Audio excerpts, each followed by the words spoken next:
Hey Vees fans, welcome to this week's edition of Vees View. My name is Craig Beauchemin, joined alongside as always by the head coach and general manager of the Penticton Vees, Fred Harbinson.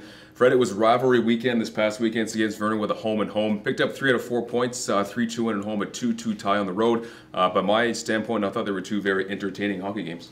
Yeah, real fast-paced games. Both teams have a lot of team speed throughout their whole lineup. All 4 lines, the decors can skate, so it made for a real interesting weekend for sure. Yeah, interesting. Speaking of the decor, you only dressed 5 defense for both games, and then we're down to 4 after an injury in the second game in Vernon. Defense corps really stepped up in a big way, I thought, this weekend. No question about it. I mean, we were real happy with the way the group on the back end worked through the first game, and then when you have to play back-to-back nights, second night being on the road where they had last change, and then you lose Joe Leahy to a tough hit in the second period. I think it played a little bit into the third period of the second game. We looked a little tired on the back end, which was totally understandable, but we found a way to get the point. Your goaltender Adam Shue was huge, getting the win and the tie in both games. He was also just named the BCHL's Player of the Weekend, a really deserving honor. 100%. He definitely was there. We didn't give up a lot of grade A chances 5-on-5, but when we did, he was there. And we had we went 15 out of 16 on the penalty kill, and he was a big part of the PK for sure. Some great news for one of your players earlier this week. Became the 18th member of your team to get a Division I scholarship in Castanet as he's off to the University of Michigan. Yeah, you know what? It's a great opportunity at an amazing school.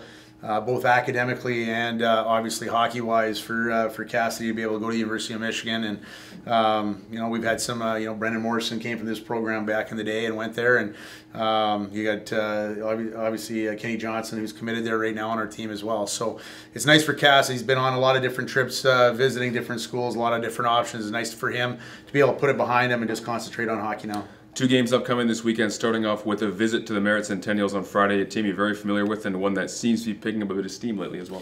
Yeah, they had a real tough start, but they had a real tough schedule on top of it. So it's never easy to play in their building. We got to last time we were in there, we scored 2 quick goals, and then the game kind of settled in, and then we found a way to push the score open at the end. But you know what? It's going to be an interesting weekend where you go to a small ice sheet where it's going to be tough to find ice in Merritt, and then the next night coming back home here where you have 2 real fast teams again with Victoria coming to town. Yeah, Victoria defending division champ. What do you know about them considering how many guys they lost from last year?